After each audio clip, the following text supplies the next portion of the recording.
"My heart belongs to another man entirely," she confessed, so I simply nodded fine and left her behind. Now he's married someone different and she just appeared at my doorsteps. I never thought I'd be writing this story, but here I am, trying to make sense of 4 years that I thought meant something. For 4 years, I worked as a telecommunications engineer while Melody pursued her dream of becoming a professional chef, attending culinary school part-time while working at a local bistro. I'm Jason, 29, and I genuinely believed we were building something real together, a partnership where my technical stability would complement her creative passion. Our entire relationship revolved around supporting her culinary ambitions, and I threw myself into that role completely. I paid for her expensive knife sets, those German steel beauties that cost more than my monthly car payment. I funded her cooking classes, weekend workshops, and specialized technique seminars that she insisted were essential for her development. I even rented a larger apartment with a premium kitchen so she could practice at home, complete with professional-grade appliances and marble countertops that I knew she'd love. Every sacrifice felt like an investment in our shared tomorrow. Every extra dollar spent on her dreams felt like money well spent on our future. I took on additional consulting projects, working nights and weekends to fund her aspirations, because I believed that supporting the person you love was what real partnership looked like. When she got excited about a new cooking technique or raved about a dish she'd perfected, I felt proud of what we were building together. I thought I was watching her bloom into the chef she was meant to be, never realizing I was actually just funding her escape from the life we'd created. I saw every expensive ingredient she requested, every specialized tool she claimed she needed, every workshop she attended as steps toward the restaurant we dreamed of opening together someday. Looking back, I realize I was building a foundation for a future that only existed in my mind, while she was using my resources to explore possibilities that never included me. Warning signs emerged about 18 months ago when Melody started mentioning Diego, a renowned chef she met during a weekend culinary workshop in Miami. Initially, she spoke of him as a mentor, praising his innovative fusion techniques and his restaurant empire spanning 3 cities. I remember the first time she brought him up, her eyes lighting up in a way I hadn't seen in months. "He's revolutionizing modern cuisine," she told me, describing his approach to combining traditional techniques with molecular gastronomy. "Diego understands food as art, not just sustenance." I supported her enthusiasm, thinking it was healthy for her to have professional role models and mentors in the industry. However, her tone gradually shifted as she began criticizing my corporate mindset and lack of understanding about the artistic soul of cooking. Suddenly, my practical approach to finances became evidence that I didn't understand creativity, and my steady engineering career was proof that I lacked real passion. She started staying late at the bistro for what she called collaborative sessions, claiming she was working on new recipes with other chefs who shared Diego's innovative vision. Her phone became increasingly precious to her, always face down during dinner, constantly buzzing with notifications she'd quickly silence. When I asked about her day, she'd become evasive, talking in vague terms about networking with culinary professionals and expanding her artistic horizons. The word authentic became her favorite weapon against everything I represented. Diego lived authentically as a chef, she'd say, while I was just another tech worker without real passion or understanding of what it meant to create something beautiful. I watched her transform from the woman who used to cook for me with joy into someone who treated my presence in the kitchen like contamination of her sacred creative space. She'd critique my simple cooking attempts with barely concealed disdain, suggesting I stick to what I knew, while she explored real culinary artistry.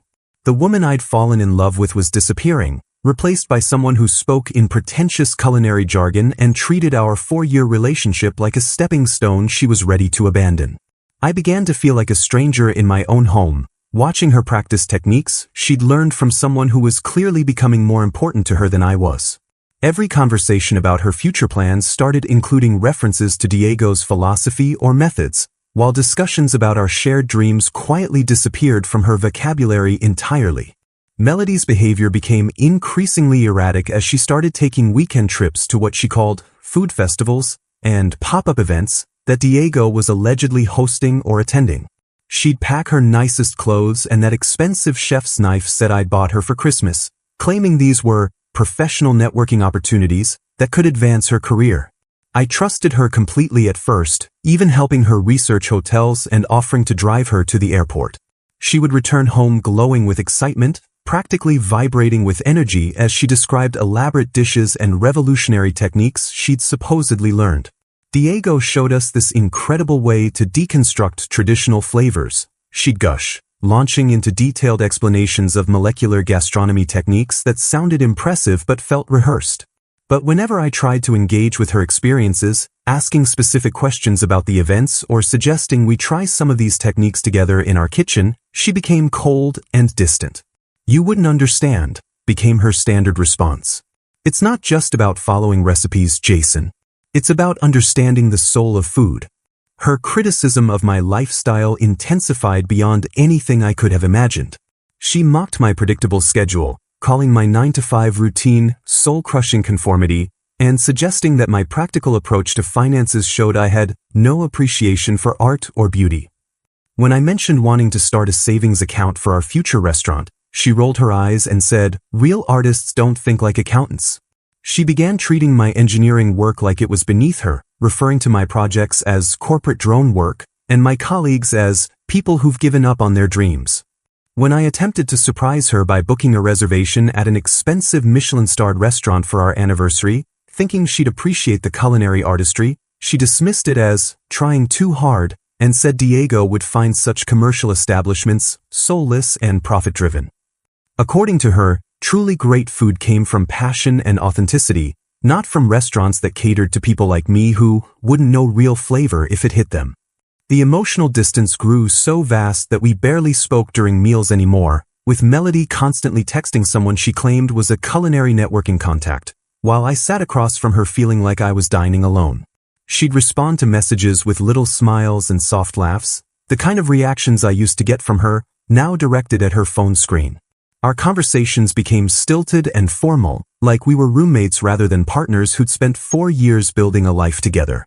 She started referring to our relationship in past tense during casual conversations, saying things like, "Back when I thought I wanted a traditional life," or "before I understood what real passion felt like." I watched her transform from someone who used to light up when I walked through the door into someone who barely acknowledged my presence unless she needed something. The worst part wasn't even her obvious emotional withdrawal, but the way she made me feel guilty for noticing it, as if my concerns about our relationship were evidence of my inability to support her artistic growth and personal evolution.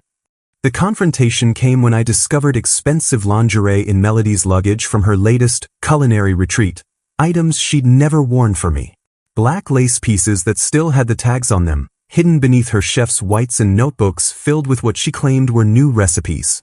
When I calmly asked for an explanation, holding up the lingerie with quiet confusion rather than anger, she didn't even have the decency to look ashamed. Instead, she launched into a cold, calculated speech that felt like she'd been rehearsing it for weeks. "I've been living a lie for months, Jason," she said, her voice steady and almost clinical. "This isn't working anymore, and I think we both know it." I stood there holding evidence of her betrayal while she spoke about our 4-year relationship like it was a business arrangement that had outlived its usefulness. She revealed that her heart had belonged to Diego from the moment they met, describing their connection as a meeting of culinary souls that I could never understand or compete with. "Diego sees food the way I do," she explained, as if this justified everything. "He understands that cooking is about passion, about creating something transcendent. You see it as just another skill, another hobby to fund." With shocking callousness, she explained that Diego had been teaching her not just cooking techniques but how to live authentically, and that I represented everything mundane and passionless in her old life. "I've been settling, Jason," she said, the words cutting deeper than any knife she'd ever wielded in the kitchen. "I thought I wanted stability and security, but Diego showed me what real passion feels like. What it means to be with someone who truly understands your soul." She claimed our 4-year relationship had been her settling period, a phase she'd needed to go through before finding her true destiny, with someone who could match her artistic vision and creative energy.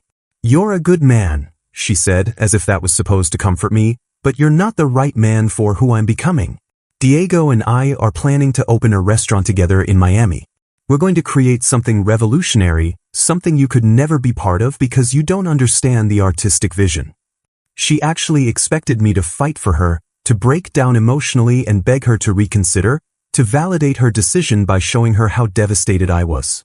I could see it in her eyes, that anticipation of drama, the way she positioned herself like she was expecting a scene worthy of a movie.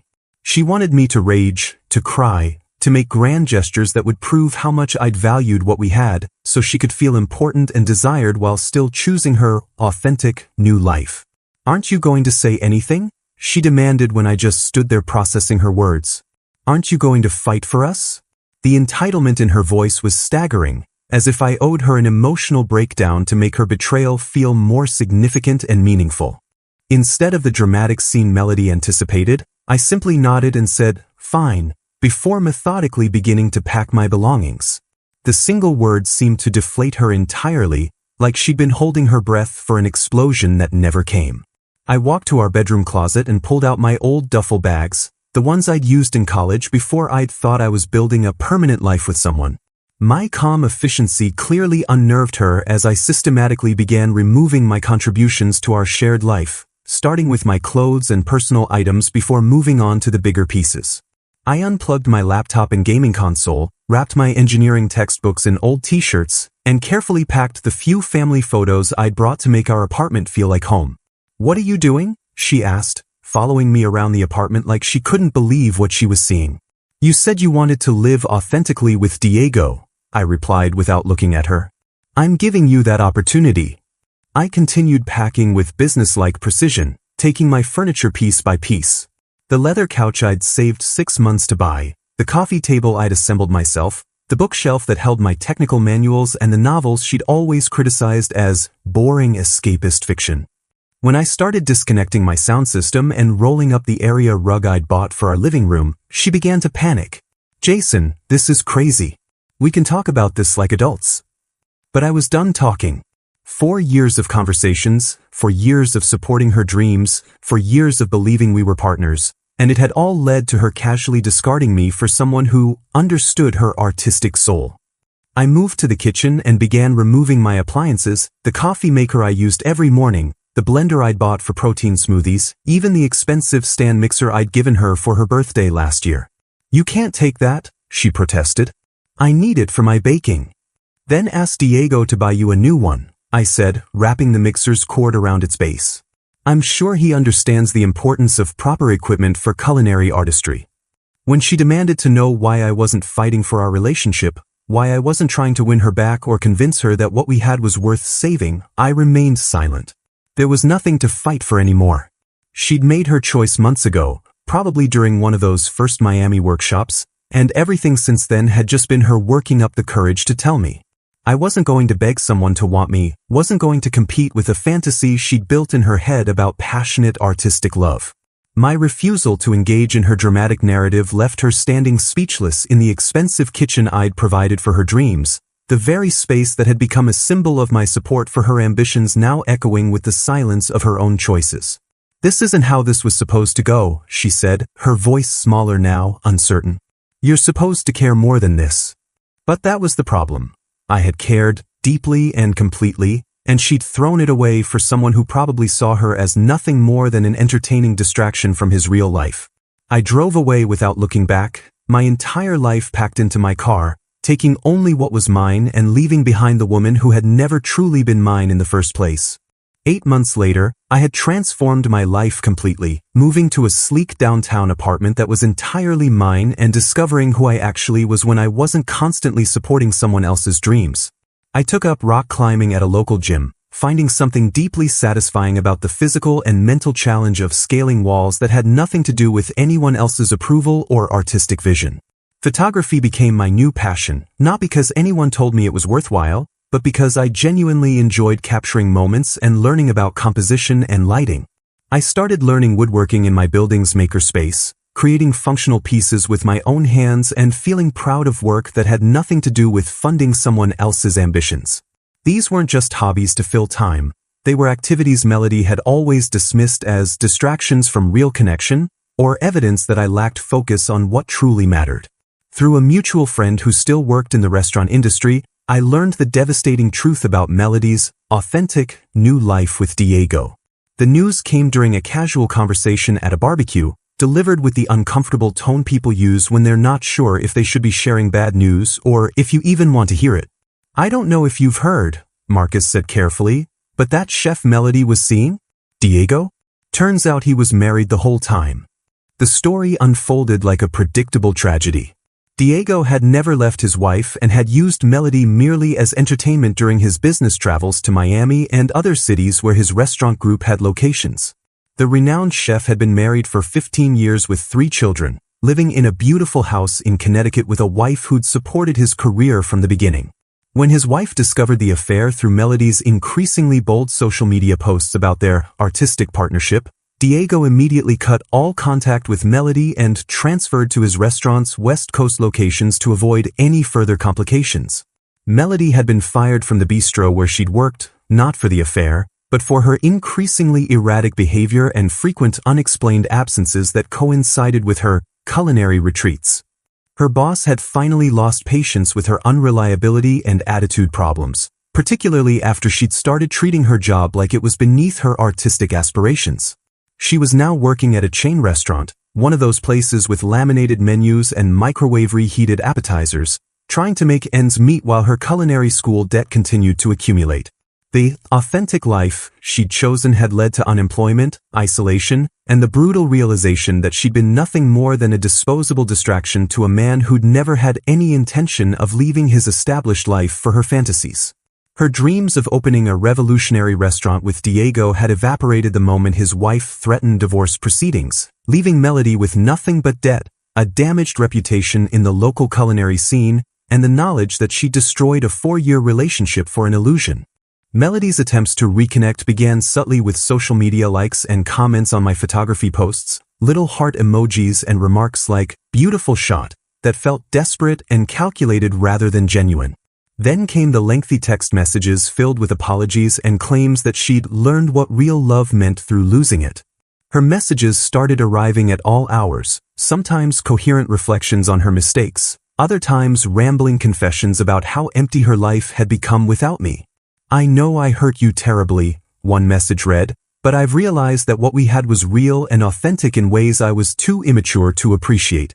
Diego was a fantasy, but you were my reality, and I threw away the best thing in my life for a lie." She enlisted mutual friends to plead her case, with some even suggesting I should be the bigger person and help her through her crisis because everyone deserves a second chance, and she's really learned from this experience. Marcus called me one evening, clearly uncomfortable with being put in the middle. "Look, man, I'm not saying you should take her back, but she's really struggling. Lost her apartment, had to move back in with her parents. Maybe just talk to her?" But I'd moved past the point where her struggles were my responsibility to solve. Her messages became increasingly desperate as my silence continued, describing her financial struggles working at the chain restaurant and her emotional breakdown after Diego disappeared from her life. She painted herself as the victim of a manipulative older man while simultaneously casting me as her one true constant, and the man who truly understood her heart beneath all the confusion. When these digital tactics failed, she began showing up at my workplace during my lunch breaks, somehow having discovered my new office location through our mutual connections. The first time, she waited by my car in the parking garage, looking smaller and more fragile than I remembered. "Jason, please, just 5 minutes," she begged, tears already streaming down her face. "I know I don't deserve it, but I need you to know how sorry I am." I told her calmly that I appreciated the apology but had moved on, then drove away while she stood there crying in the parking garage. She started appearing at my gym, timing her arrivals to coincide with my regular workout schedule, forcing awkward encounters where she would break down crying and beg for just one conversation to explain everything.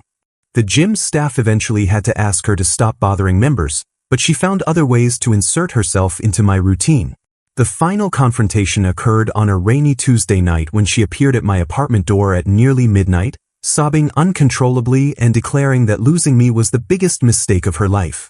She looked broken in ways that went beyond her financial troubles, hollow-eyed, thinner than I'd ever seen her, wearing clothes that hung loose on her frame like she'd forgotten how to take care of herself. "Jason, I can't do this anymore," she said, her voice raw from crying. I wake up every day knowing I destroyed the only real love I've ever had for a fantasy that never existed. Diego used me, threw me away like garbage, and I lost you in the process.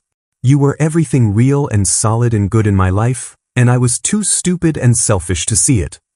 I looked at the broken woman before me, unemployed, emotionally shattered, desperately clinging to a past she'd willingly destroyed, and felt nothing but detached pity. The woman I'd loved for 4 years no longer existed, replaced by someone who'd learned the hard way that authentic passion couldn't pay bills or provide emotional security. Melody, I said quietly, my voice steady and final, the man you left no longer exists. I've learned to build a life of genuine happiness without you, found interests and passions that have nothing to do with supporting someone else's dreams. You need to find your own path forward without expecting me to rescue you from the consequences of your choices. As I closed the door on her tearful pleas for another chance, for forgiveness, for any acknowledgement that what we'd had was worth salvaging, I felt the final weight of our shared history lift from my shoulders. The sound of her sobbing in the hallway faded as I walked back to my photography equipment, where I was editing shots from a weekend climbing trip with friends who valued my company for who I was, not what I could provide. I was finally free to embrace the authentic life I'd built from the ashes of her betrayal, one where my worth wasn't measured by my willingness to fund someone else's dreams but by my ability to create meaning and joy for myself.